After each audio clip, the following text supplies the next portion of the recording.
পানি নিয়ে দাঁড়ায় আছে, কখন যেন হুকুম পড়ে যায় আমার শিরচ্ছেদ করে দিবে। আমি এই ভয়ে থরথর করে কাঁপতেছি। কোন উপায় যদি বাঁচা যায়, কোন বুদ্ধি আর মাথায় আসে না। এই জন্য আমি থরথর করে কাঁপি। কয় নাম্বার 1 প্রশ্ন জবাব ঠিক। 2 নাম্বার প্রশ্ন, আপনি এত ঘামতেছেন কেন? আপনার দেহ দিয়া ধরধর করে গাম জ্বরে। আমি পেরেশানিত হতেছি। আরে জীবনে কত বাড়ি করলাম, গাড়ি করলাম, জীবনে বালাখানা বানাইলাম, মৃত্যু যে এত নিকটে আগে বুঝতে পারি না। মরণ একটু পরেই হয়তো হুকুম পড়ে যাবে, মরণ হবে। এই ভয়ে আমি দরদর করে আমার গা দিয়ে ঘাম ঝরছে। কয় নাম্বার 2 জবাব ঠিক। নাম্বার 3, আপনার কেন, আপনার দেহ দিয়ে, আপনার চোখ দিয়ে কেন পানি ঝরে? বলে 3 নাম্বার, আপনার চোখ দিয়ে কেন পানি ঝরে? বলে আহারে নিজের কপাল নিজে পোড়াইলাম। এই বাড়ি, এই গাড়ি, এই সংসার সব ছেড়ে চলে যাব। এই মায়ায় আমার চোখের পানি ঝরে। আর মৃত্যুর যন্ত্র, মৃত্যুর কত ভয়ে আমার চোখ দিয়ে পানি পড়ে। বলে 3 নাম্বার প্রশ্নের জবাব ঠিক। জোরে বলেন আল্লাহু আকবার। এরে আল্লাহর বান্দা,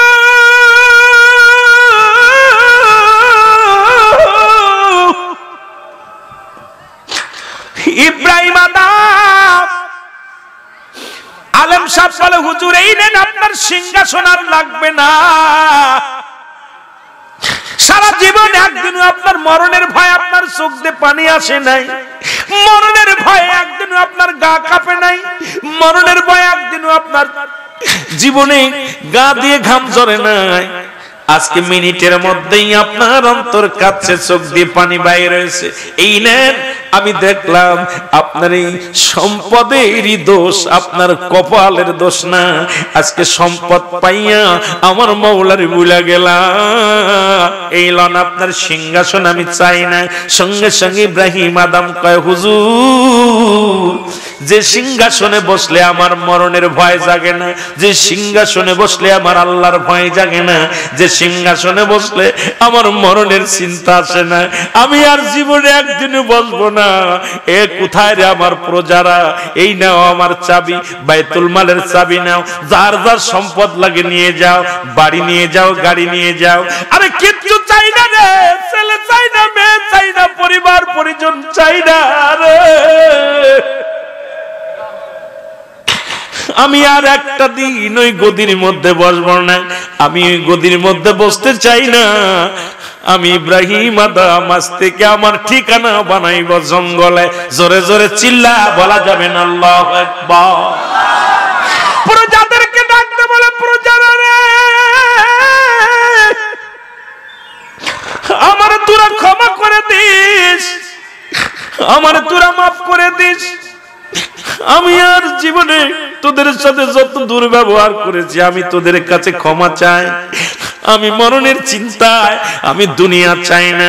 আমি জঙ্গলে যাই আমার মাওলার সন্ধানে, আমি জঙ্গলে যাব আমার আল্লাহরে পাওয়ার জন্য। আমি বাড়ি চাই না, গাড়ি চাই না, আমি যাব আমার মাওলার সন্ধানে। ইব্রাহিম আদম জঙ্গলে চলে গেলেন, রাজত্বই ছেড়ে দিয়ে, রাজত্বই ছেড়ে দিয়ে, বাড়ি গাড়ি ছেড়ে দিয়ে জঙ্গলে চলে গেলেন। আজকে আমার বাবারা শুনে নাও, ক্ষণিকের জন্য 60 বছরের জিন্দেগি, 50 বছরের জিন্দেগি আজকে সংসারের মায় পড়ে নামাজ ছেড়ে দিলা, রোজা ছেড়ে দিলা, হজ ছেড়ে দিলা, যাকাত ছেড়ে দিলা। একবার কি চিন্তা করছো মরা লাগবে? এই মরণের পেয়ালা পান করতে হবে, এর মধ্যে কোনো সন্দেহ নাই। জোরে বলেন ঠিক কিনা?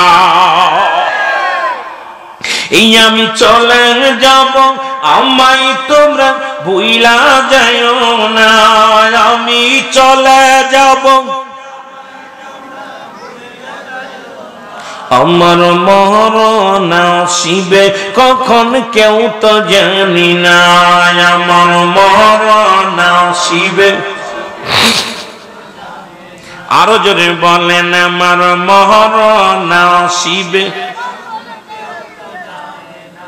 একটু মহব্বতে বলেন, আমার মরণ আসিবে। এই পৃথিবী চিরদিন থাকার জায়গা নয়, অন্ধকার কবর যে তোমার আসল ঠিকানা রে মানুষ, অন্ধকার কবর যে তোমার আসল ঠিকানায় আমি চলে যাব, আমায় তোমরা ভুইলা যাইও না, আমি চলে যাব। আরো জোরে বলেন, আমি চলে যাব, আমায় তোমরা ভুইলা যাইও না, আমার মরণ আসিবে। এ দুনিয়ার মুসলমান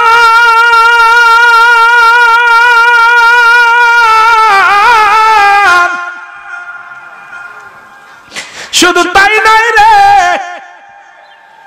মুফতি আমজাদ আলী সাহেব একটা কিতাব লিখলেন বারে শরিয়াত। এই কিতাবের মধ্যে উনি লিখতে যা বললেন, দুনিয়ার মানুষ শোনো, মানুষের সহজ মৃত্যু যেটা মনে করো, গমের ঘরে মারা গেছে, নামাজ অবস্থায় মারা গেছে। ও মুসলমান, চির নিদ্রায় গেছো, আরামে ঘুমায় গেছো, এই মৃত্যুটার যন্ত্রণা শুনে নাও। 70টা তাজা উটের গায়ের চামড়া জবাই না করিয়া উল্টো দিকে টান দিয়ে লবণ আর মরিচ লাগায় দিলে যতটুক যন্ত্রণা হয়, এর চাইতে 70 গুণ যন্ত্রণা হলো একটা সাধারণ মৃত্যু। এখন যারা মরণকালে পায়খানা করে দিলে,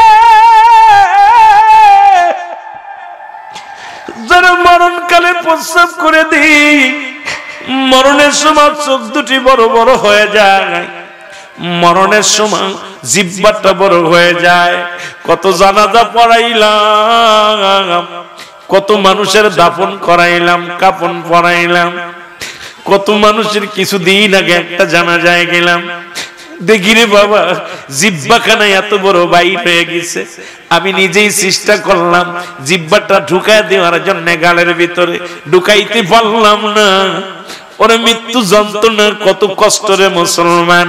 এই মরণের সময় কত মানুষ পায়খানা করে দেয়, কত মানুষ প্রস্রাব করে দেয়, কত মানুষের জিহ্বা বাইর হয়ে যায়, কত মানুষের চোখ দুটি বড় বড় হয়ে যায়, এক টঙ্গ পড়ে যায়।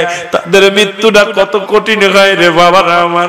এই দুনিয়া থেকে চলে যাব, থাকার জায়গা না, কিসের জন্য এত বাড়াবাড়ি, কিসের জন্য এত মারামারি, কিসের জন্য আজকে দুনিয়ার মধ্যে হট্টগোল রে, কিসের জন্য এত না গায়ের বল দেখাও। দাদু ভাইরা একবার চিন্তা করে দেখো রে মুসলমান, এই দুনিয়ার কিছু নিয়ে যেতে পারবা না, বাড়ি গাড়ি যাবে না, বন্ধু যাবে না, বিবি যাবে না, আদরের বিবি যাবে না। যাদের জন্য তুমি অন্যায় করলা, কেউ তোমার এই পাপের ভাগটা নিবে না। ওরে মন, এত সুদ খাইয়া বাড়ি করে দিলেন, এত ঘুষ খাইয়া বাড়ি করে দিলেন, তোমার এই ভাগটা কেউ নিবে না, পাপের ভাগটা কেউ নিবে না, সম্পদের ভাগ ঠিকই ভাগাভাগি করে নিবে। তাহলে এত কেন মস্তানি রে মুসলমান? কারণ এই মৃত্যুর বেলা পার করতে হবে। এই জন্য আমার রাসূল বলে, আলা সাবধান ইন্না নিশ্চয় আলা ইন্না উল্লাহি, আল্লাহর তরফ থেকে যারা আল্লাহর মাহবুব বান্দা হয়ে যায়, লা ইয়ামুত, তারা মৃত্যুবরণ করে না। এমন ব্যক্তি হতে হবে গো, হালাল খোর বান্দা হতে হবে না মুসলমান। আল্লাহ তো নিজেই বলে কুল্লু নাফসিন যায়িকাতুল মাউত। আর আপনাদের কুষ্টিয়ার লালন ডাকতে বলে, ও তোর পিছে পিছে ঘুরছে সমন, তোর পিছে পিছে ঘুরছে সমন, কোন দিন গলায় পড়বে ভেরি, দেখ না মন ঝাঁক মারিয়ে দুনিয়াদারি, দেখ না মন। আমি গান জায়েজ করতেছি না, আপনাদের কুষ্টিয়ার লালন কি বলছে দেখেন না। ভাই বন্ধু তোর আপন জনা,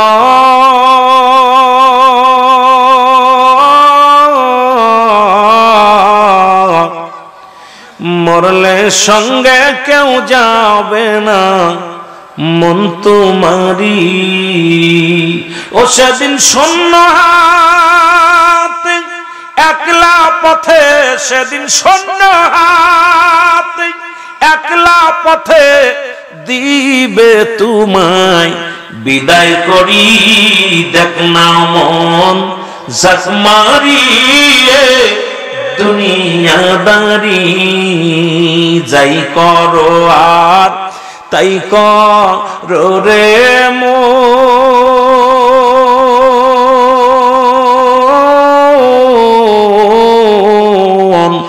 পিসের কথা রাইকো স্মরণ বরাবরই জোরে বলেন ঠিক কিনা লালন বুঝছে যে কি করব পিছনে একটা দিন আইব কবরে শুয়াইব তখন আমার কি জবাব দিতে হবে আর আমি আপনি বুঝলাম না জোরে বলেন ঠিক কিনা আরো জোরে বলেন ঠিক কিনা সবারই মৃত্যুর পেয়ালা পান করতে হবে জোরে বলেন ঠিক কিনা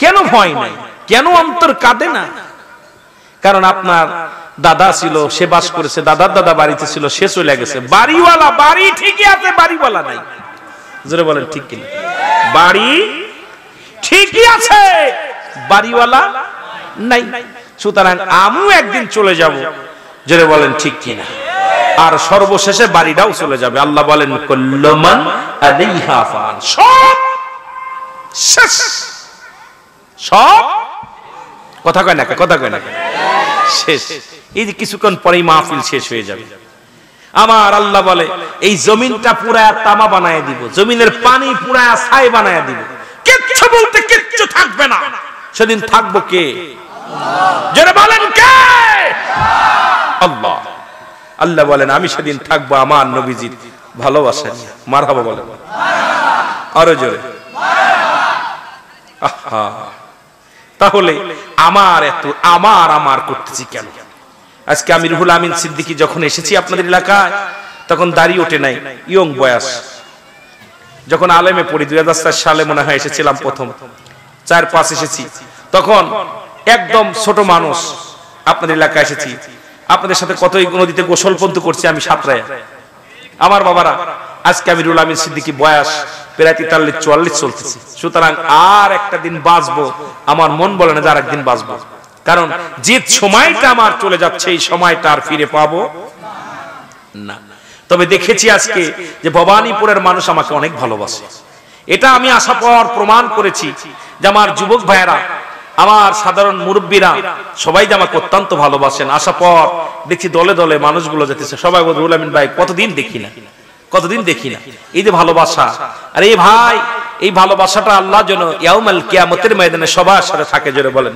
আমিন আরো জোরে বলেন আমিন আমার দাদু ভাইরা এই জন্য আমি আপনাদেরকে বারবার বলে যাই নাম্বার 1 বিপদ হলো মানুষের মরণ নাম্বার 2 হলো কবর নাম্বার 3 হলো কিয়ামতের ময়দান আমার প্রায়টা ওয়াজের ভিতরে আমি তিনটা বিষয় বেশি কথা বলি নাম্বার 1 কি কথা কয় না কেন মরণ নাই কার কার একটু হাত তোলেন তো দেখি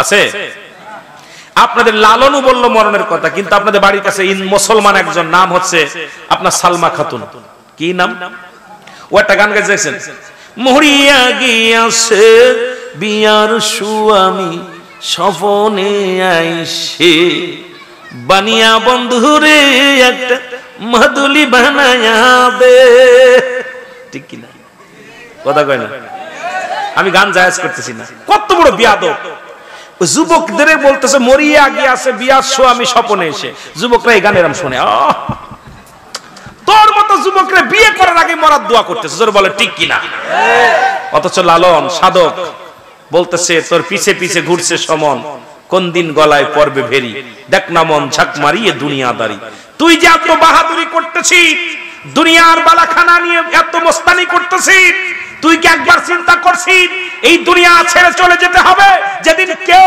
তোর থাকবে না পিতা থাকবে না পুত্র থাকবে না বন্ধু থাকবে না বান্ধব থাকবে না যাদের জন্য তুমি অন্যায় করলা সে তোমার থাকবে না তোমার একা একা থাকতে হবে ওই অন্ধকার কবরে জোরে বলেন ঠিক কিনা আরো জোরে বলেন ঠিক কিনা আজ না হয় কাল তুমি যাইবা কবরে মরার পরে সবই রবে গো তোমার অন্ধকার কবরে মরার পরে সবই রবে। আজ না হয় কাল আমাকে আপনাকে কোথায় যেতে হবে? কবরে যেতে হবে। এ মুসলমান, দিলের কান্ডা লাগা শোনা নাও। এই জন্য সদা সর্বদাই মরণের চিন্তা করা লাগবে, ঠিক কিনা? মরণের চিন্তা করা লাগবে। মালাকুল মউত কখন চলে আসবে? মালাকুল মউত একটা মিনিট দেরি করবে না, একটা মিনিট সময় দিবে না। কারণ যতটা সময় পাবো একটু বেশি বেশি করে ইবাদত বন্দেগী করে নিব, বেশি বেশি করে আল্লাহর জিকির করব, বেশি বেশি করে নামাজ পড়ব। কারণ নামাজ শরীয়তের বিধান, কালেমা, নামাজ, রোজা, হজ, যাকাত। কয়টা? ইসলামের স্তম্ভ কয়টা? কয়টা খুঁটি? জোরে বলেন কয়টা? জোরে বলেন কয়টা? পাঁচটা। এক নাম্বার কি? এক নাম্বার কি? কালেমা। এক নাম্বার কি? এক নাম্বার কি? কালেমা, যেটার নাম হলো ঈমান। লা ইলাহা ইল্লাল্লাহু সাল্লাল্লাহু আলাইহি ওয়াসাল্লাম। মারহাবা বলেন আর একটু জোরে। দুই নাম্বার হলো নামাজ। মুসলমান নামাজ ধরে, কাফেররা নামাজ ছেড়ে দেয়। তুমি যে পীরের মুরিদ হও না কেন, নামাজ নাই, পীরগিরি করে লাভ নাই, মুরিদ হয়ে লাভ নাই। নামাজ ধরছো তুমি মুসলমান, নামাজ ছাড়ছো তুমি কাফেরের দলের লোক। কথা বলেন ঠিক কিনা? নামাজ এক নাম্বারে হলো না, এক নাম্বারে ঈমান। ওই কালেমা তুমি পড়ে নিছো। দুই নাম্বার হলো নামাজ, তিন নাম্বার হলো রোজা। এই তিনটা হলো গরিব মানুষের জন্য আমাদের একান্ত দায়িত্ব, কর্তব্য। তুমি কালেমা পড়েছো, অবশ্যই তোমার সালাত আদায় করতে হবে, অবশ্যই তোমাকে রোজা আদায় করতে হবে রে মুসলমান। আর যদি তুমি নেশাব পরিমাণ মালের মালিক হও, আর দুইটা আছে। এক নাম্বার হলো বাজান রে, দুইটার মধ্যে এক নাম্বার হলো হজ, যাকাত, আর একটা নাম্বার হলো হজ। এই দুইটা পালন করো। একজন ধনী ব্যক্তির একজন নেশাব পরিমাণ মালের মালিক যিনি, তার জন্য এই পাঁচটা। আমরা গরিব মানুষ যারা, আমাদের জন্য তিনটা। জোরে বলেন কয়টা? কথা বলেন। কালেমা ছাড়া কোনো গতি নাই। কালেমা পড়েছেন লা ইলাহা, নাই কোনো ইলাহ ইল্লাল্লাহু, এক আল্লাহ ছাড়া, মুহাম্মাদুর রাসূলুল্লাহ সাল্লাল্লাহু আলাইহি ওয়াসাল্লাম আল্লাহ পাকের প্রেরিত রাসূল বা বান্দা হলে রাহমাতাল লিল আলামিন। সুতরাং আপনি সাক্ষী দিলেন আল্লাহ ছাড়া কোনো মাবুদ নাই, আল্লাহ ছাড়া কোনো ইলাহ নাই, আল্লাহ ছাড়া দ্বিতীয় কেউ নাই। একমাত্র আমার আপনার মালিক হলো আল্লাহ। জোরে বলেন ঠিক কিনা? আমার আপনার মালিককে, তাকে পাওয়ার জন্য একটা ঠিকানা আছে। সেই ঠিকানা হলো নবী মুহাম্মদুর রাসূলুল্লাহ সাল্লাল্লাহু আলাইহি ওয়াসাল্লাম। এবার আপনি যখন মেনে নিলেন রে মুসলমান, এখন আপনার বাধ্যতামূলক নামাজ লাগবে। নামাজ, নামাজ, নামাজ, নামাজ, নামাজ। এখন নামাজ তুমি আদায় করেছো, ফরজ রোজাগুলো আদায় করো। তুমি যেহেতু গরিব মানুষ, এই তিনটা যদি আদায় করে চলে যেতে পারো, আল্লাহর জান্নাত তোমার জন্য অপেক্ষা করে গো। আর যদি তুমি ধনী হও, নেশাব পরিমাণ মালের মালিক হও, সেটা হলো 7.5 তোলা স্বর্ণ, 52 তোলার উপর। এই পরিমাণ নেশাব পরিমাণ মালের মালিক যদি হয়ে যাও, তোমার জন্য কুরবানি ফরজ, তোমার জন্য হজ ফরজ, তোমার জন্য যাকাত ফরজ। এখন এইগুলো আদায় করতে হবে, না ধরা পড়ে যেতে হবে। আমি আপনি গরিব মানুষ যদি আমল ঠিক মতো করে যেতে পারি, ধনীদের চাইতে 1000 বছর আগে জান্নাতে যাব। জোরে জোরে চিল্লায়া বলা যাবে না মারহাবা। এই দুনিয়ার মধ্যে বেঈমান মুনাফিকের দলেরা তৎকালীন জামানায় মুনাফিকি করেছে, এখনো তারা করে। তারা এখন উঠে পড়ে লাগছে, বলছে কোরআনের ভিতর অধিকাংশ আয়াত জাল, অধিকাংশ আয়াত জাল। আল্লাহ বলেছেন, ও মুসলমান শুনে নাও, সেই জাল আয়াতের মধ্যে একটা সূরার নাম বলেছে, সেই সূরা হলো ইখলাস। কারণ আমার দেশের মানুষ সরল প্রাণ মানুষ, এরা সূরা ফাতিহার পরে সূরা ইখলাস, নাস, সূরা ফালাক, সূরা কাউসার, ছোট ছোট সূরাগুলো আমার সাধারণ মানুষগুলো মুখস্থ করেছে। এখন চিন্তা করছে, এখন যারা দেবতা পূজা করে, যারা মূর্তি পূজা করে, যারা চন্দ্র পূজা করে, এখন তাদের ধারণা যদি এক আল্লাহরে পূজা করে, তাহলে আমাদের মান কমে যাবে, মর্যাদা কমে যাবে। এখন এইটা যদি কমাইতে হয় সূরা ইখলাসটাকে জাল ধরাতে হবে। তাদের ধারণা সূরা ইখলাস রাসূলুল্লাহ থাকতে দুনিয়ার মধ্যে আসেন নাই, সূরা ইখলাসটা হলো তাবে তাবির আনছে, অন্য মানুষ আনছে, এটা ভুল। আমার আল্লাহ বলেন হাবিবদের জানায়া দেন, আল্লাহু আল্লাহু আহাদ আল্লাহুস সামাদ লাম ইয়ালিদ ওয়া লাম ইউলাদ ওয়া লাম ইয়াকুল লাহু কুফুয়ান আহাদ। জোরে জোরে চিল্লায়া বলা যাবে না আল্লাহু আকবার। এই দুনিয়ার মুসলমান,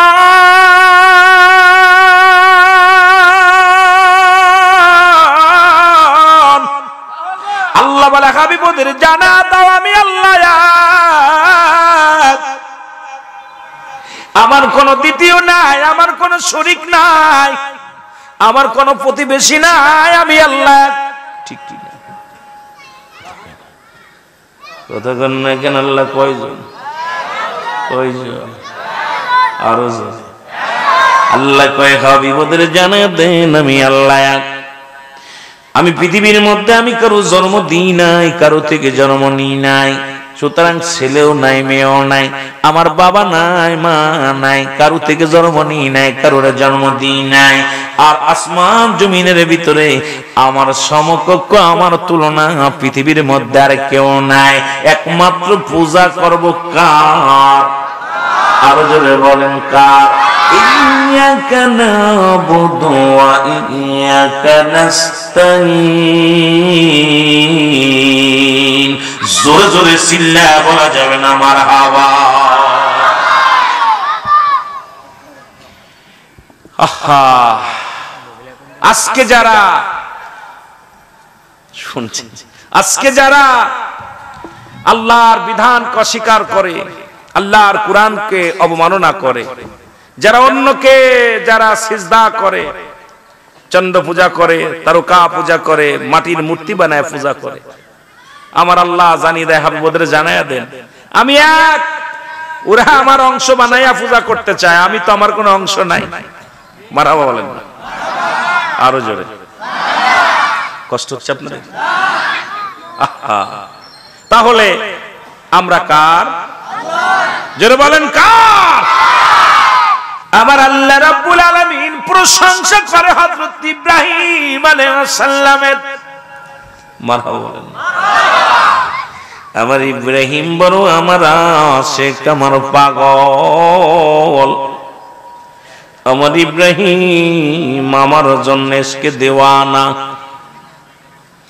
ফেরেশতারা ডাকতে বলে আমার মালিক, তোমার ইব্রাহিম স্বার্থের জন্য ভালোবাসে গো, আর আমরা ফেরেশতা বিনা স্বার্থে আপনাকে ভালোবাসি। আল্লাহু আকবার বলেন। ইব্রাহিম আলাইহিস সালাম স্বার্থের জন্য ভালোবাসে। আল্লাহ ডাকতে বলেন ফেরেশতারা রে কি বলতে চাও? কয় আমার আল্লাহ ইব্রাহিমকে দুনিয়ার মধ্যে টাকা দিছো, ধন সম্পদ দিছো, বাড়ি দিছো, গাড়ি দিছো, নারী দিছো, দুনিয়ার বালা খানা দিছো, এই জন্য তোমার ইব্রাহিম তোমার প্রশংসায় পাগল। আর আমরা ফেরেশতা বিনা স্বার্থে আপনার প্রেমে পাগল। আরো জোরে আমার আল্লাহ কই না রে না না, আমার ইব্রাহিম দুনিয়ার প্রেমে পাগল নয়, দুনিয়ার কোন মুখাফেকি নয়। আমার ইব্রাহিম, আমার ইব্রাহিম আমি মাওলার পাগল। জোরে বলো মারহাবা। আর একটু জোরে। ফেরেশতারা কয় আমার মালিক ইব্রাহিম নবী তোমার প্রশংসা করে, তোমার ইবাদত করে, দুনিয়ার ধন সম্পদ পাইয়া, আর আমরা প্রশংসা করি আল্লাহ তোমায় ভালোবাসিয়া বিনা স্বার্থে ভালোবাসি রে আমার মাওলা। ওয়াজ বুঝা নিবেন, আস্তে আস্তে বুঝবেন, আলোচনায় ডুব দিই। আল্লাহ বলেন ইব্রাহিমকে তোমরা পরীক্ষা করো গো,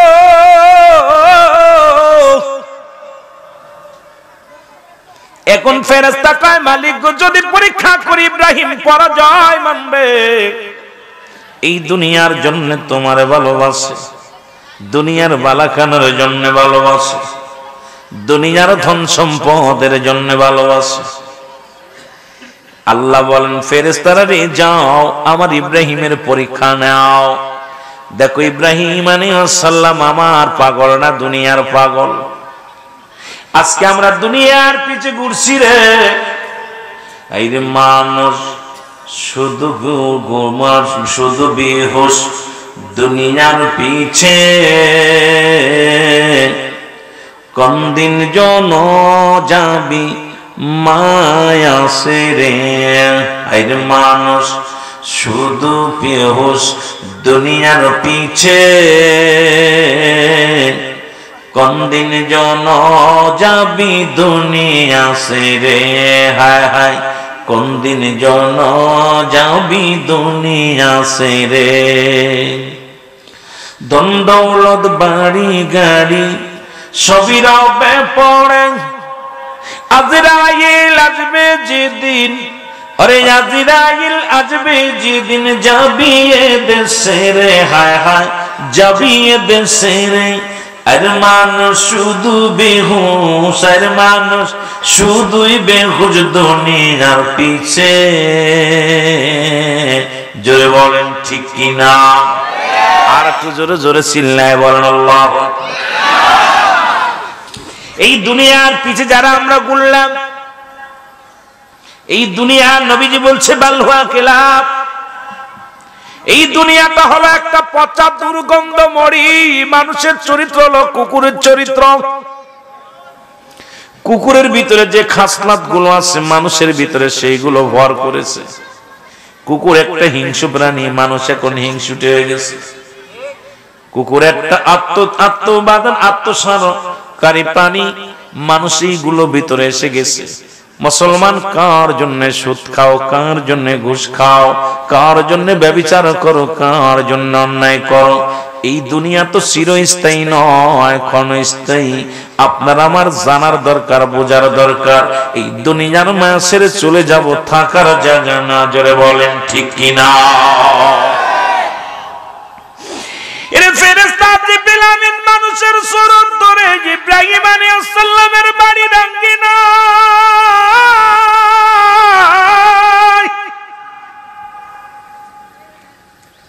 মানবের সুরত দুইরা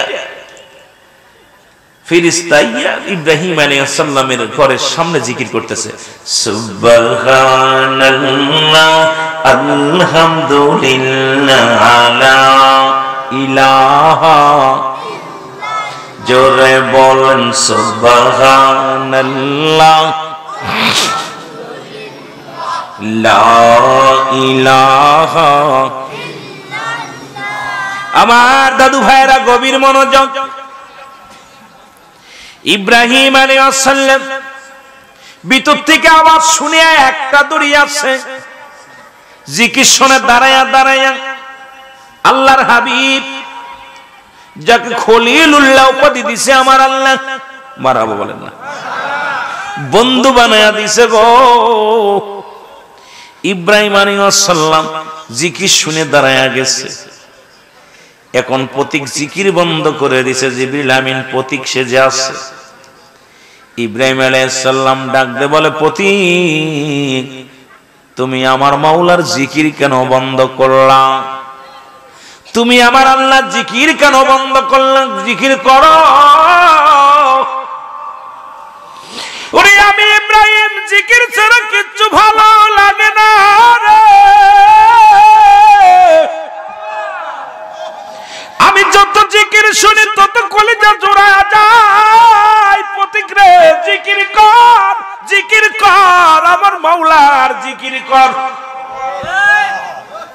সুবহানাল্লাহ বলেন। প্রতীক বলে, ইব্রাহিম আমি বিনা মূল্যে জিকির করি না। আমার যদি জিকির করাইতে হয় আমার হাদিয়া দেওয়া লাগবে, পারিশ্রমিক দেওয়া লাগবে।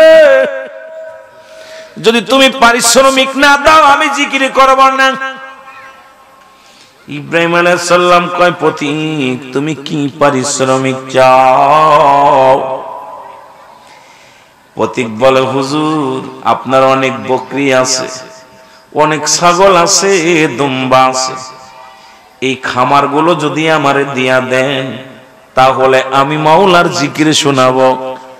ইব্রাহিম আলাইহিস সালাম কয় তুমি কি চাইলা? কয় হুজুর আপনার মুরগির খামার কোথায়, বকরির খামার, ছাগলের খামার যেগুলো আছে এগুলো যদি আমারে লেখা দেন তাহলে আমি আল্লাহর জিকির শোনাবো। ইব্রাহিম নবী ডাক দিয়ে কয় পথিক দিয়ে দিলাম তোরে, বকরি দিলাম, ছাগল দিলাম, যা কিছু আছে তোরে দিয়ে দিলাম, একটা বকরি রাখলাম না, একটা ছাগল রাখলাম না, মেশরি রাখলাম না। পথিকরে জিকির কর, জিকির কর, আমি আমার মাওলার পাগল। সঙ্গে সঙ্গে হযরত ইব্রাহিম আলাইহিস সালাম বলার সঙ্গে সঙ্গে জিবরিল আমিন ওই যে পথিকের সুরত, মানুষের সুরত ধরছে, জিকির শুরু করেছে সুবহানাল্লাহ লা ইলাহা, মহব্বতে বলেন সুবহানাল্লাহ লা ইলাহা। এর কয়েকবার জিকির করে পথিক জবান বন্ধ করে দিলেন। ইব্রাহিম নবী ডাকতে বলে পথিক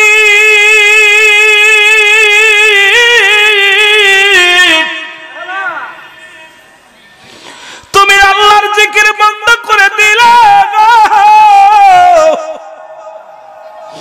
আমার কলিজার মধ্যে শান্তি লাগে না, ভালো লাগে না রে।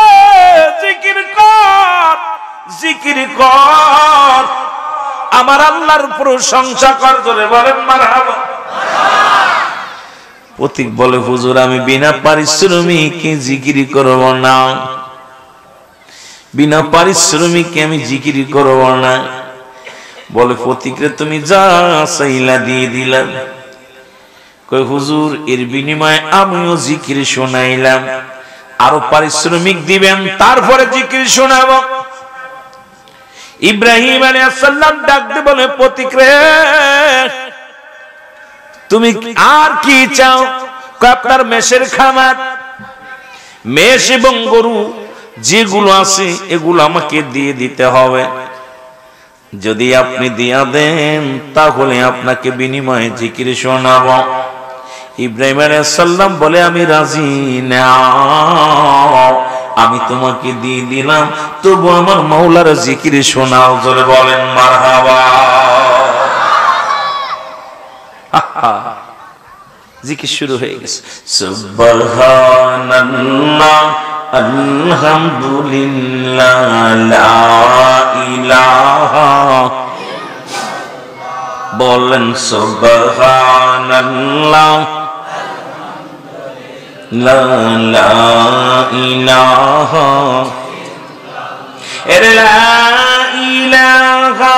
ইল্লাল্লাহ লা ইলাহা ও মুহাম্মদ রাসূলুল্লাহ সুবহান আলহামদুলিল্লাহ। এর পথিক আবার জিকির বন্ধ করে দিলেন, আবার জিকির বন্ধ করে দিলেন। ইব্রাহিম আলাইহিস সালাম ডাকতে কয় পথিক রে আবার কেন জিকির বন্ধ করে দিলেন? কই পারিশ্রমিক ছাড়া জিকির করতাম না, কি চাও? কয় আপনার জমি জমার টাকা পয়সা ধন ভান্ডার যা আছে সব কিছু আমারে দেওয়া লাগবে, যদি দেন তাহলে জিকির শোনাবো। ইব্রাহিম কামি রাজি, সঙ্গে সঙ্গে সব কিছু দিয়ে দিলেন। আবার জিকির শুরু হয়ে গেল, আবার জিকির বন্ধ হয়ে গেল। ইব্রাহিম আলাইহিস সালাম ডাকতে বলে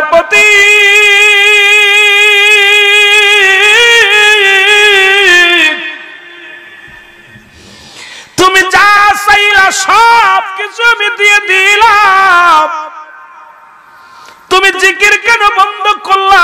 জিকির করো, জিকির করো। বলে হুজুর দিছেন আমার, আপনি যা দিছেন আমার পারিশ্রমিক আপনার শেষ, আরো দিলে আরো জিকির করতাম, নাহলে আর করতাম না। ইব্রাহিম আলাইহিস সালাম বলে পথিকরে আমার আর দেওয়ার মতো কিছু নাই, তবে একটা দাবি করে যায়, তোমার এই মেষ পালনের জন্য একজন রাখালের প্রয়োজন, তোমার বকরি পালনের জন্য একজন রাখালের প্রয়োজন, তোমার জমা জমি দেখার জন্য, সম্পদ দেখে শুনে রাখার জন্য একজন রাখালের প্রয়োজন। তুমি যদি আমারে নিতা তোমার রাখাল হিসেবে নাও, আমার তো দেওয়ার কিছু নাই, আমি খাবার চাই না, পড়তে চাই না, আমার শুধু আমার মাওলার প্রশংসা করে শোনাইবা, আমার শুধু আমার আল্লাহর জিকির শোনাইবা, আমি আর কিছু চাই না, তুমি আমার জিকির শোনাইবা। জিবরিল আমিন একটা চিৎকার মেরে বলে, ও আল্লাহর নবী,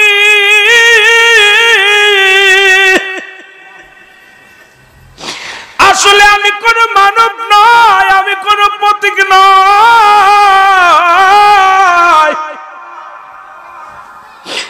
আমি আল্লাহর একজন আল্লাহর রব্বুল আলামিনের একজন ফেরেশতা। আমি প্রতিযোগিতা করেছিলাম, আমরা বিনা স্বার্থে আমরা মাওলারে ভালোবাসি, মাওলার ইবাদত করি। আর এই মানব জাতি স্বার্থের জন্য তোমার প্রশংসা করে, তোমার নামাজ, তোমার রোজা, তোমার হজ, তোমার যাকাত, তার জিন্দেগি ভরে আমল করে, তোমার জিকির করে। ও আল্লাহ নবী ইব্রাহিম, আমি কোন মানব নয়, আমি হলাম ফেরেশতা জিবরিল আমিন। তুমি আমার মাওলার এত ভালোবাসো, দুনিয়ার সম্পদের দিকে তাকাও নাই, দুনিয়ার কোন টাকা পয়সার দিকে তাকাও নাই, তুমি আল্লাহর প্রেমে সব কিছু দিয়া দিছো। আমি পরাজয়, আমি পরাজয়, তুমি তোমার জয়, তোমার জয়। আল্লাহ তোমার আদর করে বানাইছে এই দুনিয়ায়, তোমার মতো দামি পৃথিবীর মধ্যে আর কেউ না।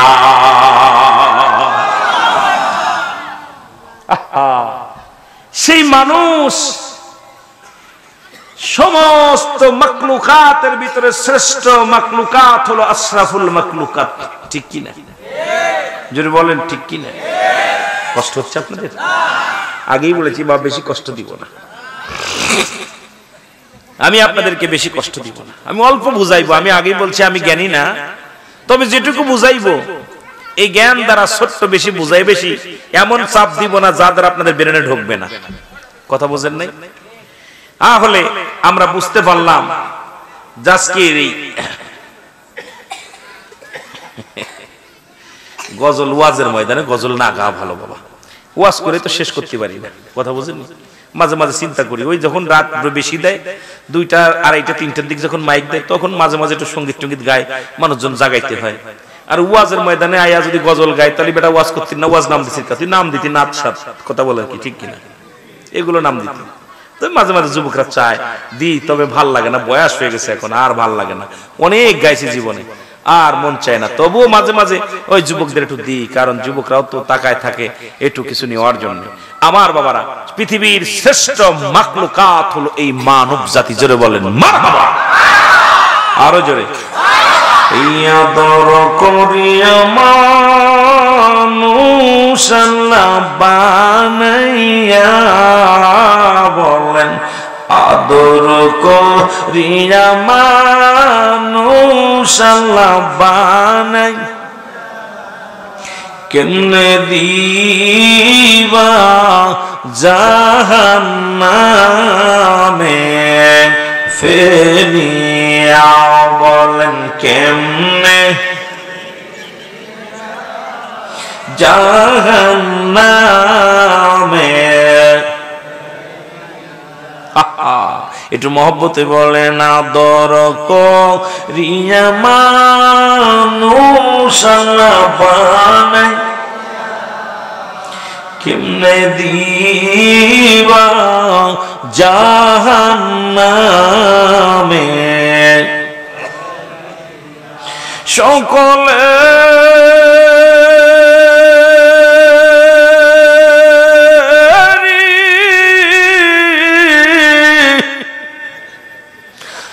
দরজা হইতে আল্লাহ ফিরিয়া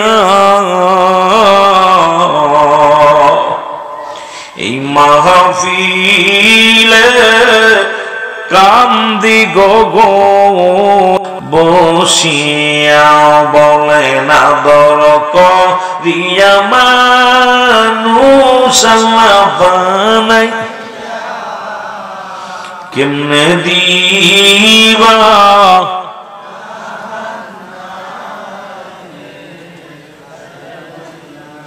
এ দুনিয়ার মুসলমান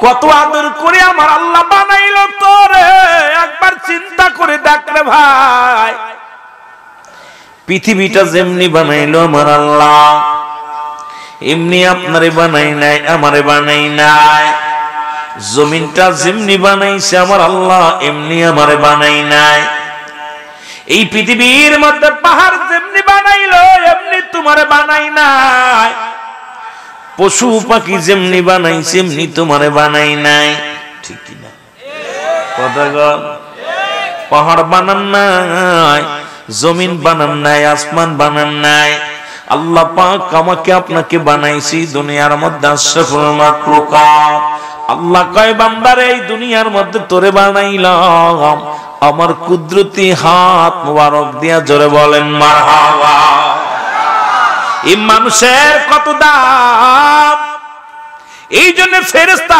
পরাজয় মানছে গো মানব জাতি আল্লাহর প্রেমে পড়ে মানব জাতি শুধু স্বার্থের জন্য ভালোবাসে না আমার মাওলার যিনি পাগল হয়ে যায় যিনি আমার আল্লাহর হয়ে যায় ওই ব্যক্তির দুনিয়ার মুকাফেক্কি নয় সদা সর্বদাই মাওলার মুকাফেক্কি হয়ে যায় জোরে বলেন ঠিক কি না আর একটু জোরে জোরে চিল্লায় বলেন ঠিক কি না কত সুন্দর তোমার নাকটা বানাইলো কত সুন্দর তোমার কানটা বানাইলো কত সুন্দর তোমার 4 ইঞ্চি কপালটা বানাইলো বান্দারে যখন তুমি রুকুর মধ্যে আল্লাহ বলে ডাক দিলাও আমার আল্লাহ বড় খুশি হয়ে যায় যখন সিজদার মধ্যে দিয়া সুবহান রাব্বিল আলা বলে ডাক দাও আল্লাহ কয় বান্দা নত হয়ে যা আমার দরবারে নত হয়ে যা এই পৃথিবীর মধ্যে যত মাখলুকাত বানাইলো সর্বশ্রেষ্ঠ মাখলুকাত তুমি আমি ও ভাই পৃথিবীর মধ্যে এর চাইতে পার কি আছে আর চাওয়ার কি আছে রে মানব এই মানব জাতি বানাইলেন আবার সর্বশ্রেষ্ঠ নবীর উম্মত বলে আমাদের আপনাকে বানাইলেন এর চাইতে চাওয়ার কি আছে রে মুসলমান এর চাইতে আর চাওয়ার নাই আল্লাহ একটু জোরে জোরে চিল্লা বলা যাবে না আল্লাহু আকবার এই মানব জাতিকে বানাইলেন আল্লাহ ইবাদত বন্দেগী করার জন্য ইবাদত বন্দেগী করার জন্য কার আরো জোরে বলেন কার আজকে আল্লাহর ইবাদত বন্দেগী ছেড়ে দিয়ে আমরা ইচ্ছা মতো মন গড়া মতো চলতেছি নামাজ ঠিক মতো পড়তেছি না হজ ঠিক মতো করতেছি না যাকাত ঠিক মতো দিতেছি না ইসলামের বিধান মানতেছি না শরিয়াত তরিকত হাকিকত মারিফাত আগুন পানি মাটি বাতাস ইসলাম ঈমান ইহসান কালেমা নামাজ রোজা হজ যাকাত একটা মানলে একটা মানতেছি না একটা মানলে আরেকটা মানতেছি না এই যদি হয় আমাদের অবস্থা আমার আল্লাহ তাআলা আপনাকে আমাকে মেনে নিবে কেমন করে আমার বড্ড ভয় লাগে যে আমার আল্লাহ যদি ধরে আমার বিশ্বাস আমরা পার পাওয়া সম্ভব কথা কয় না কেন আল্লাহ যদি ধরে সারা পাওয়া সম্ভব যেটা বলেন সম্ভব এই আমি চলে যাব আমায় তোমরা ভুইলা যাও না আমি চলে যাব আমায় তোমরা আমার মরণ আসিবে কখন কেউ তো জানি না আমার মরণ আসিবে আরো জোরে বলেন আমার মরণ আসিবে কখন কেউ তো জানি আর একটু জোরে জোরে চিল্লায় বলেন আমার মরণ আসিবে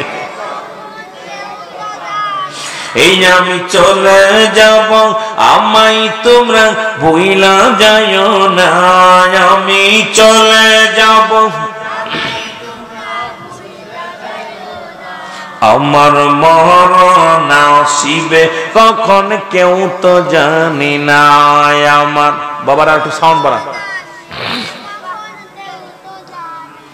টাকা পয়সা দালান কোটা জাগা করেছি, সব কিছু ফেলাইয়া যাদি একাই চলেছি রে আমি, সব কিছু ফেলাইয়া যাদি একাই চলেছি। আমি যাবার কালে ভেবে দেখি আমার কেহ নাই, আমি যাবার কালে ভেবে দেখি আমার মরণ আসিবে। দাদু ভাইয়ের একটু জোরে জোরে বলেন, আমার মরণ আসিবে। এ দুনিয়ার মুসলমান,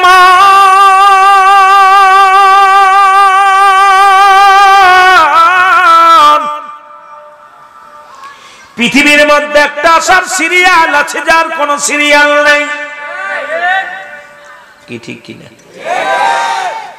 পৃথিবীর মধ্যে আসার একটা সিরিয়াল আছে যার কোন সিরিয়াল নাই। মানুষের মৃত্যু হয় দুইটা টাইমে, একটা হলো রাতের বেলা, একটা হলো দিনের বেলা। একটা হলো দিনের বেলা, একটা হলো রাতের বেলা। হয় মৃত্যু হয় রাত্রে, না হয় দিনে। দিন শেষ করেছি, মৃত্যুবরণ হয় না। রাত শুরু করেছি, মৃত্যুবরণ এখনো হয় নাই। রাতটা শেষ করতে পারবো কেউ বলতে পারি না। জোরে বলেন ঠিক কি? বলা সম্ভব? পরবর্তী সময় কি নিয়ামত বয়ে আনতেছে কেউ জানি না। মালাকুল মউত আপনার আমার পিছে পিছে ঘুরছে রে। মালাকুল মউত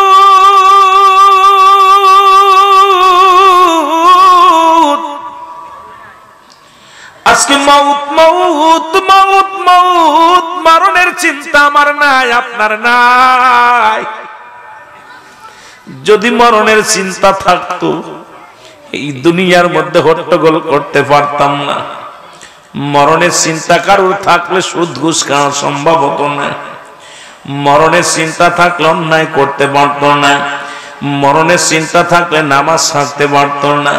মরণের চিন্তা থাকলে জিনা ব্যভিচার করতে পারতো না। জোরে বলেন ঠিক কিনা? আজকে মরণের চিন্তা নাই। এর বালকের বাচ্চা ইব্রাহিম আদম, আমি আস্তে আস্তে আলোচনার মধ্যে যাবার মুসলমান, একটু দয়া করে কানটা দিলের কান্ডা লাগা দেন। বলকের বাচ্চা ইব্রাহিম আদম, উনি ছিলেন তৎকালীন জামানার বাদশা। উনার অন্তরে কোনো ভয় ছিল না, মরণের ভয় নাই। সুদ ঘুষ খায়, জিনা ব্যভিচার করে, একটা বারও মরণের চিন্তা করে না।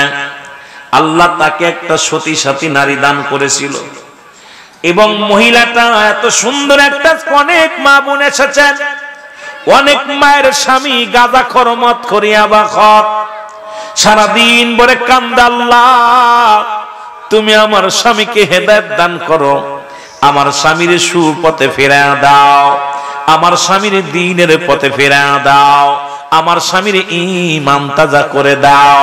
আবার অনেক অনেক অনেক মহিলার স্বামী আছে তাহাজ্জুদের নামাজ পড়ে, স্ত্রী নামাজ পড়ে না, ওই স্বামী দোয়া করে, আল্লাহ এমন বিবি পাইলাম বেপরদায় চলাফেরা করে, নামাজ পড়ে না, রোজা রাখে না, ঈমান নাই, এর চাইতে কষ্টর দুনিয়ায় থাকতে পারে না। জোরে বলেন ঠিক কিনা? আমার দাদু ভাইরা শুনে নাও, যুদ্ধপল্লী এলাকার কিছু আলোচনা করে যায়। ইব্রাহিম আদম দুনিয়ার সুদ ঘুষ জিনা ব্যভিচার অন্যায় সব করে। বিবি ডাকতে কয়, স্বামী রে, তোমার কি মরণের চিন্তা হয় না?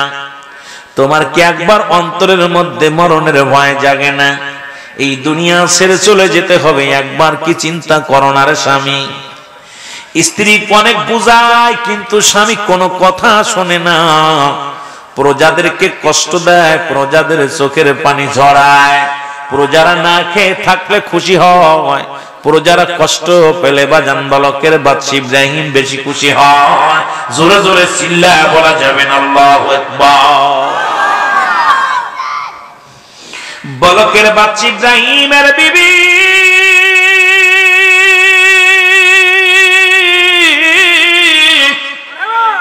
একজন আল্লাহওয়ালা ব্যক্তির কাছে যে হুজুরকে ডাকলেন, বলে হুজুর আমার স্বামীকে আপনি হেদায়েতের কিছু বাণী শোনান। যদি আপনি আমার স্বামীকে পথে আনতে পারেন সারা জীবন কৃতজ্ঞতা থাকবে আপনার কাছে। আমার স্বামীর জন্য দোয়া করেন, আমার স্বামী যেন আজ থেকে নামাজ না ছাড়ে, আমার স্বামী যেন দুনিয়ার বুক অন্যায় না করে গো, আমার স্বামী যেন প্রজাদেরকে কষ্ট না দেয়। আপনার কাছে একটা দাবি করি, আপনি আমার স্বামীরে বুঝান।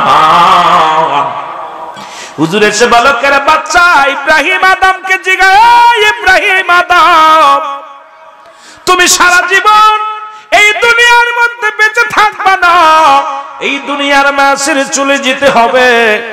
কারণ এই দুনিয়ার মধ্যে ফিরাউন নমরুদ কারণ পৃথিবীর মধ্যে যারা খোদাই দাবি করেছিল কেউ না, তুমিও থাকবা না, তুমিও চলে যাবা। এই দুনিয়া কি থাকার জায়গা? জোরে বলেন থাকার জায়গা? দুনিয়াটা থাকার জায়গা না, সব কিছু চন্ন বিচ্ছিন্ন করে দিবে আমার আল্লাহ। আল্লাহ বলেন কুল্লু মান আলাইহা ফান, সব কিছু শেষ করে দিবে আমার আল্লাহ। জোরে জোরে চিল্লায় বলা যাবে না আল্লাহু আকবার। আল্লাহ ডাকতে বলে দুনিয়ার মানুষ শোনো,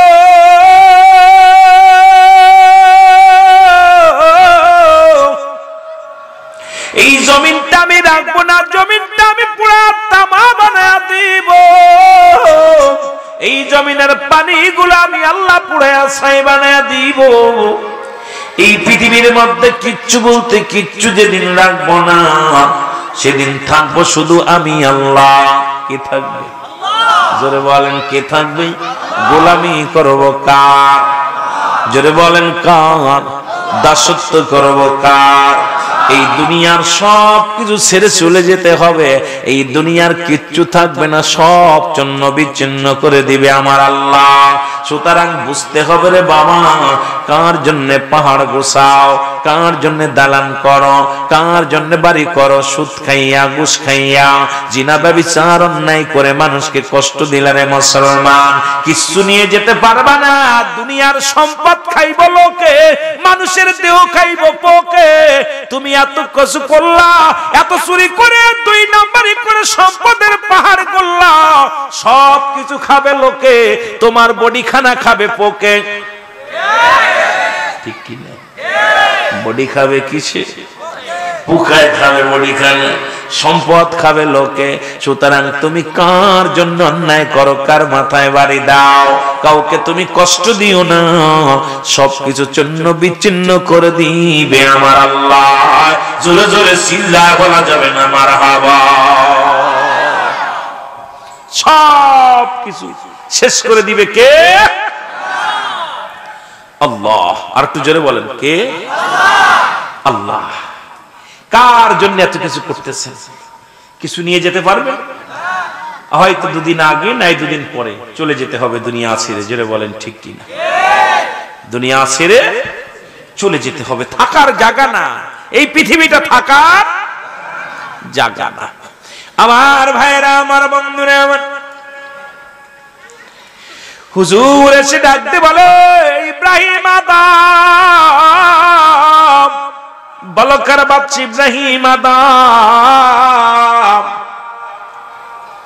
আমি একটা দাবি করি, তুমি মরণের চিন্তা করো, মরতে হবে, মরণের চিন্তা করো। বলে হুজুর আমার মরণের চিন্তা আসে না, মরণের ভয় জাগে না। বলে তুমি মরণের চিন্তা বেশি বেশি করবা, দেখবা সুদ খাওয়া যাবে না, ঘুষ খাওয়া যাবে না, অন্যায় করা যাবে না, শুধু মরণের চিন্তা বেশি বেশি করবা। ইব্রাহিম আদম একটা মালা বানাইলেন স্বর্ণের মালা দিয়া। এই স্বর্ণের মালা দিয়া বানাইয়া সকালবেলা 500 বার পরে মৌত মৌত মৌত, রাত্রেবেলা 500 বার পরে মৌত আর মৌত মৌত মৌত। কিন্তু শুধু সারে না, ঘুষও সারে না, জিনা সারে না, ব্যভিচার সারে না, জুলুম সারে না, প্রজাদেরকে কষ্ট দিয়া বন্ধ হয় না। বিবি ডাক দেখায়, হুজুর আপনি কি তদবির দিলেন গো? এই তদবিরি কোনো কাজ হয় না, আমার স্বামী আরো দুষ্টুমি করে বেশি, সারাদিন পরে রাত্রেবেলা মৌত মৌতকে ঘুমায়, সকালবেলা উঠে প্রজাদের কষ্ট দেয়, দিন ভরে রাত্রে সকালবেলা মৌত মৌত করে চিন্তা করে ঘুমা উঠে, আর প্রজাদের রক্ত শোষে প্রজাদেরকে কষ্ট দেয়। আপনি কেমন দোয়া করলেন, কি তদবির করলেন? আমার স্বামী ভালোর জায়গার বেশি মন্দ হয়ে গেছে। জোরে বলেন আল্লাহু আকবার।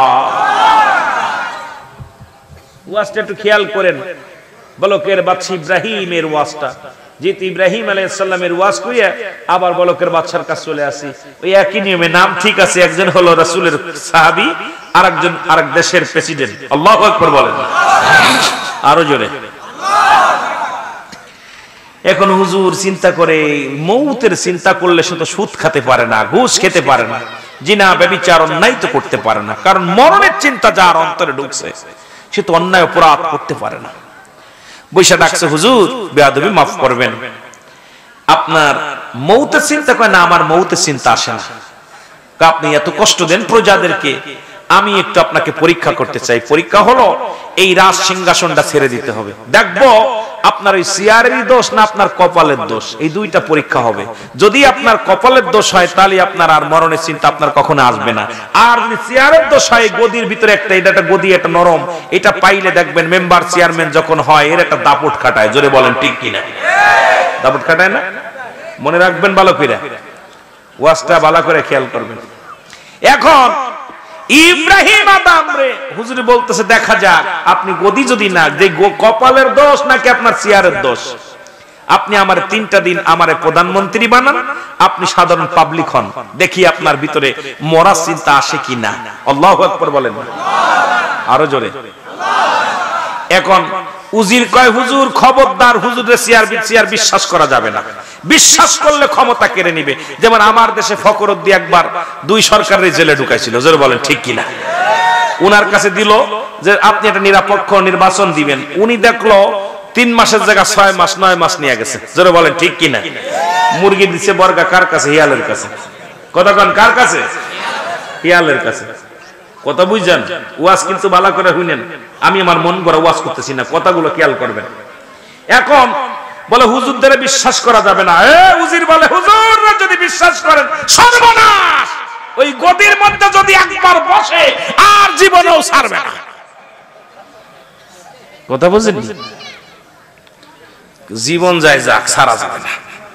এখন অনেক বুঝায় টুজায় বলছে, হুজুর ছেড়ে দেখেন, 3টা মাত্র কয়েক ঘন্টার জন্য আমাকে এই চেয়ারটা দেন, আমি এর মধ্যে বসবো, আপনি প্রজা আমি রাজা, আপনি প্রজা আমি রাজা। ঠিক আছে, যেহেতু কয়েক ঘন্টার জন্য চাচ্ছ, ঠিক আছে। প্রজাদেরকে বলছে, প্রজারা আমি কয়েক ঘন্টার জন্য আমি চেয়ারটা ছেড়ে দিলাম, এখন থেকে এই মৌলানা সাহেব হবে রাজা, আমি হব প্রজা। বলকের বাদশা ইব্রাহিম আদম চেয়ারে বসছে, সারার সঙ্গে সঙ্গে আল্লাহর মাহবুব বান্দা চেয়ারের মধ্যে বসে বলতে, এই জনগণ বলো আমি কে? বলে আপনি তো হুজুর। এই চেয়ার কিসের? এটা রাজ সিংহাসন। যেহেতু রাজ সিংহাসন এখানে বসেছি আমি, তাহলে আমি কে? কথা কয় না কেন? তোমরা কি? বলো কেরে বাদশা ইব্রাহিমকে মরছি, ও আমার প্রজা বানাই দিল 2 মিনিটের ভিতরে। কি তা কয়? কয় তুমি প্রজা আমি রাজা। মানলাম। কে মানছো? 1 নাম্বার, যেহেতু আমি রাজা হয়ে গেছি, রাজ সিংহাসনে বসে গেছি, ডাক দাও। ডাক দিচ্ছে জল্লাদকে, কোথায় জল্লাদ? আয়। জল্লাদ তরবারি নিয়ে হাজির। জল্লাদ তরবারি নিয়ে হাজির। কি নিয়ে হাজির? তরবারি নিয়ে হাজির। জল্লাদ বলে হুজুর যা হুকুম দিবেন তাহাই মানিয়া চলিব, আপনার হুকুমের বাইরে চলব না, যেহেতু আপনি রাজা আমি প্রজা। বলে এক নাম্বার রাজার হাতের মধ্যে হ্যান্ডকাফ পরাও। আল্লাহু আকবার বলুন।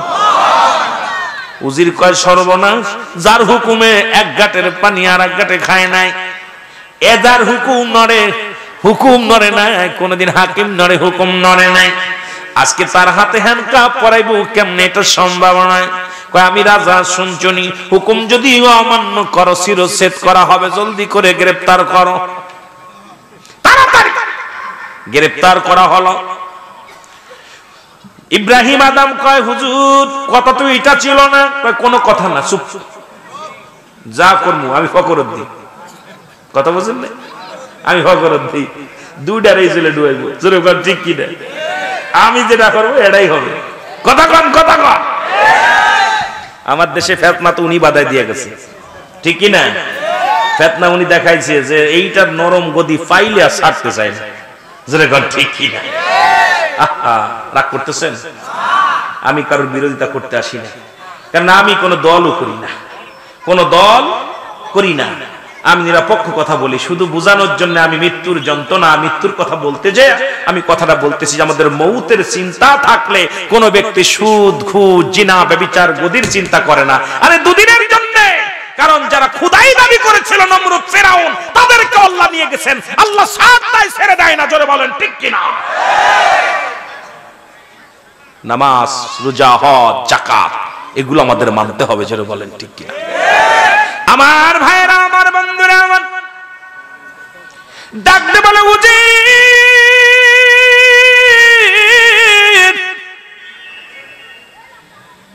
জল্লাদকে হুকুম করে দাও, জল্লাদকে হুকুম করে দাও, বলকের বাচ্চা ইব্রাহিমকে এক কবে শিরচ্ছেদ করে ফেলতে হবে, শিরচ্ছেদ করে ফেলতে হবে। উজির কয় হুজুর আগেই বলছিলাম খাল কেটে কুমির আনেন না, বলছিলাম হুজুরকে বিশ্বাস করা যাবে না। এখন নিজের পায়ে নিজে কুড়াল মানছে না, আমার কি দোষ?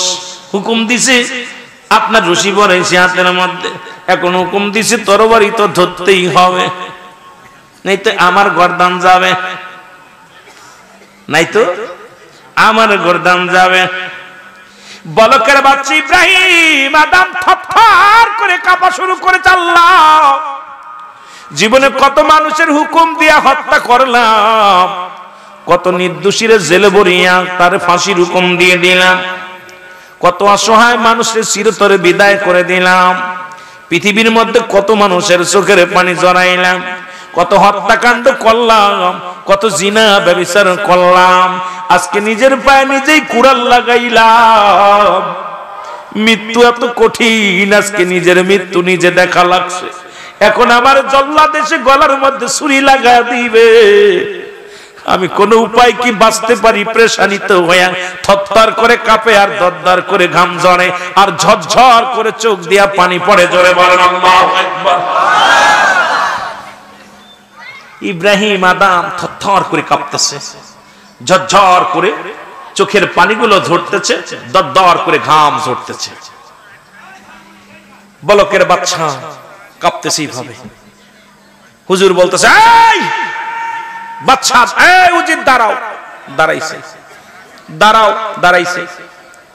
দাঁড়ানোর পর বলে বলকের বাচ্চা ইব্রাহিম আদম,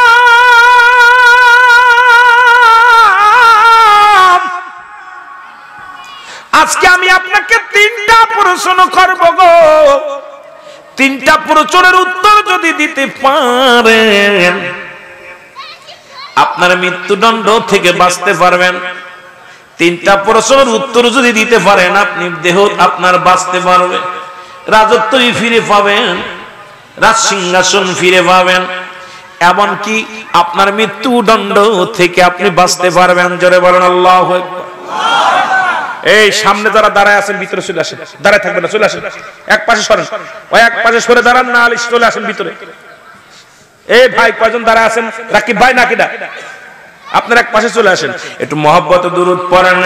নবী মুহাম্মদ সাল্লাল্লাহু আলাইহি আপনার দুরুদে আসে ক্ষয়তনা। নবী বলেন নবী মুহাম্মদ সাল্লাল্লাহু আপনার দুরুদে আসে ক্ষয়তনা। বলেন আপনার দুরুদে আসে ক্ষয়, আপনার দুরুদ পড়ে আমার আল্লাহ তাআলা, আপনার দুরুদ পড়ে ফেরেশতারা। এ নবী বলেন নবী মুহাম্মদ সাল্লাল্লাহু আলাইহি আপনার দুরুদে আসে ক্ষয়তনা। বলেন আপনার কষ্ট পান, আপনার দুরুদে আসে ক্ষয়। ভবানীপুরের আশিকদের নালিশন কামলিওয়ালা, আমরা আর কিছু চাই না, চাই শুধু কদম তলা। কুষ্টিয়া জেলা মারহাবা বলেন আরো জোরে। এই কুষ্টিয়া জেলার এই মিনতি শোনো মদিনাওয়ালা, আমরা আর কিছু চাই না, চাই শুধু কদম তলা। এ নবী বলেন নবী মুহাম্মদ সাল্লাল্লাহু আপনার দুরুদে আসে ক্ষয়। ওয়া মা আরসালনাকা ইল্লা রাহমাতাল লিল আলামিন।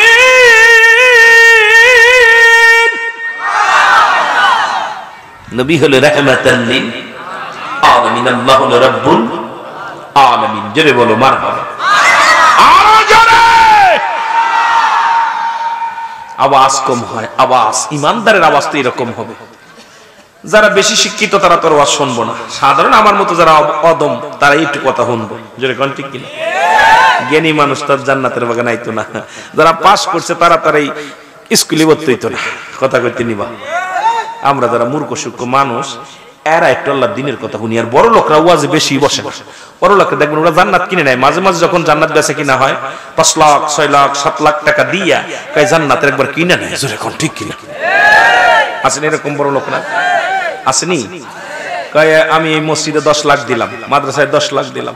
ও মনে করে জান্নাত। আর ওই হুজুরি কইছে যে দানকারীদের মাতা পিতা সুখে থাকবে কবরে, নূরের টুপি মাথায় দিয়ে উঠাবে কাল হাসরে। আবার কেউ দান করিলে মান কমে না, নেকির পাল্লা হয় বাড়ি, কবরের ভিতর বানাইবো নাকি খালি দালান কোঠার বাড়ি। এই কথা হুই না বড় লোক দেশে একদম মোটা অঙ্ক মাইরা। জোরে কোন ঠিক কিনা? জোরে কোন ঠিক কিনা? এই জন্য সাধারণ মানুষ বেশি আল্লাহর ভয় করে, গরিব মানুষ ওয়াজ শুনে বেশি। এর মধ্যে ভ্যান চালক, রিক্সা চালক, সাধারণ মজুর মানুষ এরা আল্লাহর ভয় এবং আল্লাহর এই দ্বীনের এই মাহফিলে বেশি বেশি বসে। জোরে বলেন ঠিক কিনা? দেখা আমার যে দেখা মতো যেটা বলতে আপনাকে জানি না কি, ওই কোটিপতি 10 তলা যিনি এসির মধ্যে বহে ওকে এই জায়গায় বসতে পারবো? 2 মিনিটের ভিতরে ওর তো স্টক করবো গরমে। কি কন? আমরা পাবলিক জনগণ আল্লাহ দুনিয়ার মধ্যে রিয়াজুল জান্নাহ বেহেশতের বাগান, এই বাগানের খাতিরে আমাদেরকে নাজাত দিও। জোরে বলেন মারহাবা। আরো জোরে বলেন মারহাবা। এই জন্য গরিব মানুষ আপনাদের দাম অনেক। কিসের বাগান এটা? রিয়াজুল জান্নাহ বেহেশতের বাগান। এই বেহেশতের বাগানের অনেক দাম। জোরে বলেন ঠিক কিনা? আমার বন্ধুগণ গভীর মনোযোগ। আমি যে কথা বলতেছিলাম, হুজুর বলে 3টা প্রশ্নের জবাব যদি দিতে পারো মৃত্যুদণ্ড হবে না। 1 নম্বর, সুবহানাল্লাহ বলেন না, 1 নম্বর হলো আপনার গাডা কেন থরথর করে কাঁপে? আল্লাহু আকবার বলেন না।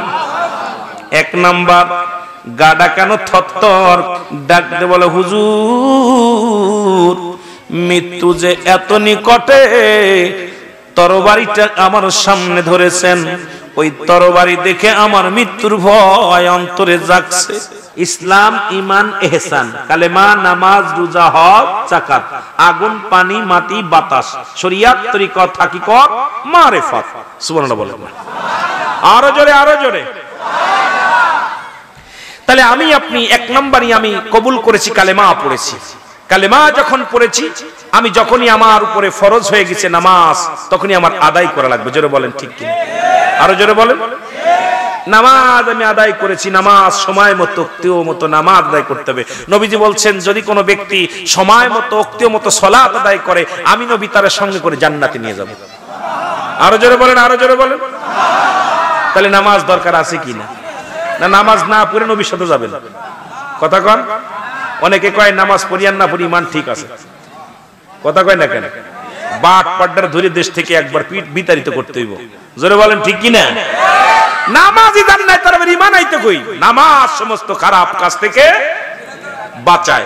এখন নামাজও পড়ে সুবরি চুরি করে, নামাজও পড়ে পরের ফসল খাওয়ায়, নামাজও পড়ে মিথ্যা কথা বলে, নামাজও পড়ে আবার পরের বোর দিকে তাকায়, নামাজও পড়ে পরের মেয়ের দিকে তাকায়, নামাজও পড়ে আর হাল ঠেলে, নামাজও পড়ে চগলখুরি করে, নামাজও পড়ে মিথ্যা মামলা দেয়, নামাজও পড়ে আবার এদিক গাজা মতিয়া বাউ টানে। জোরে বলেন ঠিক কিনা?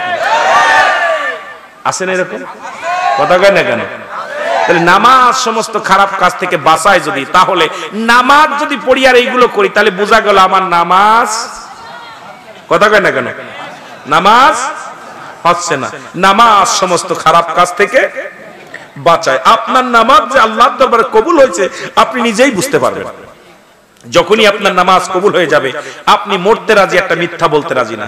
আপনার কষ্ট না খেয়ে থাকবেন, আপনি হারাম ভক্ষণ করতে পারবেন না। আপনি যত কষ্টে থাকেন না কেন, আপনি দুই নাম্বারই কোনো কাজ করতে পারবেন না। আপনার দ্বারাই মিথ্যা সাক্ষী দেওয়া সম্ভব নয়, আপনার দ্বারাই মানুষের ক্ষতি করা সম্ভব নয়, আপনার দ্বারাই পরের হক নষ্ট করা সম্ভব নয়। যখনই আপনার নামাজ হবে, তখন চিন্তা করবেন আমার নামাজ হচ্ছে। এবার আপনি আজকে বুকে হাত দিয়ে এখানে যারা আছেন বলতে পারবেন আপনার নামাজ হচ্ছে? কথা কয় না কেন? তাহলে আমরা কিসের নামাজ পড়তেছি? নামাজ কিসের আদায় করতেছি? তার মানে নামাজ, ওই নামাজের ভিতরে মশাও মারতেছি, মাছিও মারতেছি। মশা মারা নামাজ। কি মারা নামাজ? কথা কয় না কেন? না মশা মারা নামাজ। আমি আপনাদেরকে অনুরোধ করব যে নামাজ যখন হয়ে যাবে, ওই ব্যক্তির দ্বারা অন্যায় অপরাধ করা সম্ভব না। জীবন চলে যাবে, সে জিনা করতে পারে না। জীবন চলে যাবে, সুদ খাবে না, ঘুষ খাবে না, না খেয়ে মারা যাবে, তবু সে কোন হারাম জিনিস ভক্ষণ করবে না। জোরে বলেন ঠিক কি না? আপনি এখনো হারাম খান, সুবরি কিনতে যায় একটা টুপির মধ্যে থুয়ে দেন। কথা কেন? সুবরি কিনতে যায় টুকায়, এবার বাগুন কিনতে যায় একটা আগে থুয়ে দেয় ব্যাগের ভিতর, কয় এটা ভালো আছে, এটা বত্তা দিবা না। জোরে কোন ঠিক কি না? কথা কয় না কেন? মাছ কিনতে যায় মাপা পরে আবার এরকম কাল্লা ধরে, এটা দিয়ে দে। কথা কন ঠিক কিনা? মাফার পরে ওটা কাল্লা ধরে নিয়ে চলে আসে ছোট মাছটা, খুব আমার ছেলে পছন্দ করে, মেয়ে পছন্দ না। এটা কথা বলেন না কেন? এত নফস খারাপ কেন? তার মানে আপনার নামাজ, কথা কয় না কেন, দাড়ি পেকে গেছে, চুল পেকে গেছে, কবরে যাওয়ার বয়স হয়ে গেছে, এখনো চরিত্র পরিবর্তন হয় নাই। কারণ আপনার চরিত্র যেহেতু পরিবর্তন হয় নাই, আপনার নামাজ হয় নাই। জোরে বলেন ঠিক কিনা? আরো জোরে বলেন ঠিক কিনা? কষ্ট হচ্ছে আপনাদের? কষ্ট হচ্ছে? হাতে গোনা এই ভবানীপুরের কয়জন ব্যক্তির নামাজ হয়েছে আগামীকাল? আমি সময় দিলাম আপনাদের, ইমাম সাহেব তো আছে, আপনি বুকে হাত দিয়ে সকালবেলা আপনি নিজেই বলবেন যে আমার নামাজ হচ্ছে। কারণ আপনার দ্বারাই কোনো ফাইসা কাজ চলবে না, অন্যায় চলবে না, অপরাধ চলবে না। আপনি দুই নাম্বারই কাজ করতে পারবেন না। তাহলে মনে করেন আমার নামাজ আল্লাহর দরবারে গ্রহণ হয়ে গেছে, কবুল হয়ে গেছে, এই জন্য আমার দ্বারাই অন্যায় করা সম্ভব না। এখন আল্লাহর সঙ্গে পাল্লা দিতেছেন, আল্লাহ নামাজও পড়েন, মানুষের দেখানো নামাজ। জোরে বলেন ঠিক কিনা? কথা কয় না কেন? নামাজ হইল না রে তোর, নামাজের লইলি না খবর, ও তুই পড়লি নামাজ, ধরলি নামাজ সারা জীবন ভোর, ও তুই পড়লি নামাজ, ধরলি নামাজ সারা জীবন ভোর, নামাজ হইল না রে তোর খবর, নামাজ হইল না রে তোর, নামাজের লইলি না খবর, এর মসজিদে আজান পড়িলে সবার আগে যাও, নামাজ শেষে বাইর হইয়া সুদের টাকা খাও, নামাজ হইল না রে তোর। ঠিক কি না? নামাজ হইল না রে তোর, নামাজের লইলি না খবর, নামাজ হইল না রে তোর। এর নামাজের ভিতর তোমায় মশায় কামড় দিলে, মশা তুমি আগে মারো রুকু সেজদা ফেলে। ঠিক কি না? আল্লাহর নবী সাহাবীদের তীর ঢুকে গেছে, নামাজ ছাড়ে না, নামাজ এপার ওপার হয়ে গেছে নামাজের মধ্যে, আবার নামাজ দাঁড়াইলে টান দিয়ে খুলছে, আর ঠিক কি না? নামাজ পড়ছে। এর নামাজের ভিতর তোমায় মশায় কামড় দিলে, মশা তুমি আগে মারো রুকু সেজদা ফেলে, নামাজ হইল না রে তোর, নামাজের লইলি না খবর, নামাজ হইল না রে তোর। কথা কয় না? নামাজের লইলি না খবর, অমন পড়লি নামাজ ধরলি নামাজ সারা জীবন ভোর, ও তুই পড়লি নামাজ ধরলি নামাজ সারা জীবন ভোর, নামাজ হইল না রে তোর, নামাজের লইলি না খবর। পাঞ্জামি পায়জামা বাইরে সবই তোমার সাদা, রুহুল আমিন কয় তিল পরিমাণ লাগলে মনে কাদা, নামাজ হইল না। পাঞ্জামি পায়জামা সব সাদা, এটার মধ্যে দাগ জেরাম জড়াই গেলে, ঠিক কি না? কথা কয় না কেন? দাগ জড়ানো যাবে না। নামাজ, নামাজের যত্নবান হতে চাই কি চাই না? আজ থেকে নামাজ খুশি খুশির সাথে তাকবীর আল্লাহর সাথে আমরা নামাজ আদায় করতে চাই কি চাই না? জামাতে, ঠিক কি না? না বাড়ি? কথা কয় নামাজ বাড়ি না মসজিদে? সবাই মসজিদে যাবে, দল বল নির্বিশেষে। মসজিদে গেলে কি সাক্ষাৎ হয়, সাক্ষাৎ হয়। মসজিদে যখন যাবেন যে যে দল করেন না কেন একই কাতারে নামাজ পড়বেন, ভিতরে হিংসার দূর হয়ে যাবে। যেটা বলেন ঠিক কি? 3 নাম্বার হলো সামনে মাহে রমজান মাস, রোজার আগে হয়তো আপনাকে লেখার ওয়াজ হবে কি জান না, এই জন্য বলে যায় এই রোজা ফরজ, আমাদের ফরজ রোজাগুলো যত্নবান হবেন, রোজার সাথে বেয়াদবি করবেন না। রোজা ঢাল স্বরূপ, রোজার ফজিলত আল্লাহ পাক দিবে। সুতরাং এই জন্য রোজাটার গুরুত্ব আপনারা দিবেন। রোজার মাসে মাহে রমজান মাস, পবিত্র মাস যখন আসবে, এটার পবিত্রতা রক্ষার জন্য চেষ্টা করবেন। জোরে বলেন ঠিক কি না? জোরে বলেন ঠিক কি না? আল্লাহ আমাদের বোঝার তৌফিক দান করুক। জোরে বলেন আমিন। আরো জোরে বলেন আমিন। আমার ভাইরা, বন্ধুরা আমার, আমাকে এখানে একটা সিটি দিছে, আসলে আলোচনা 11টার ভিতরে কমপ্লিট করার কথা, যদিও সময় একটু বেশি হয়ে গেছে নাকি জানেন। আরে বাবা, সময় কাছায় আসছে। তা এখন বলছে আসসালামু আলাইকুম। ওয়ালাইকুম আসসালাম। মসজিদ এবং মাহফিলের কালেকশন আছে এবং স্বল্প সময়ের মধ্যেই শেষ করে দিবেন। আমিন বলেন, আমিন বলেন। বাইরে মাহফিলে যদি আমাদের গ্রেফতার করে নিয়ে যায়, দুঃখ নাই, নিয়ে যাক। আমার হাতে করা পায়ে ভেরি, এ আসামি ফেরোয়ারি, কোন দিন পড়ি ধর মৌলার দরবারে। আল্লাহর নবী, মায়ার নবী গো, আইয়া স্বামী হাজির হইয়াছি, আমি গুনাহগার ধরা পড়েছি। জোরে বলো মারহাবা। মাহফিল জীবনে বসতে পারবো কি পারবো না জানি না। রিয়াজুল জান্নাহ বেহেশতের বাগান, এখানে যদি মরণ হয় হয়ে যাক, ধরে নিয়ে যাই যাক। আমরা বিনা কাউকে পৃথিবীর মধ্যে এক আল্লাহকে ছাড়া আমরা কাউকে ভয় পাই, রাসূলের অনুসরণ করি, সঠিক পথে থাকতে চাই। জোরে বলে ঠিক কিনা? সঠিক পথে। আমরা দেশ বিদ্রোহী কোনো কাজ করি না, ইসলামের কোনো ক্ষতি হোক এটা চাই না, সরকারের বিরুদ্ধে কোনো কথা বলি না, কথা বলি ইসলামের পক্ষে, কথা বলি স্বাধীনতার পক্ষে। তারপরেও যদি আমাদের মাহফিল বন্ধ হয়, এর চেয়ে দুঃখ আর থাকতে পারে না। যারা বলেন ঠিক কিনা? আমি রুহুল আমিন সিদ্দিকী বাংলাদেশে আমার জবান দিয়ে আমি স্বাধীনতার বিপক্ষে একটা কথা বলেছি, আর বাংলাদেশে প্রশাসনের জন্য দোয়া করলে রুহুল আমিন সিদ্দিকী করে।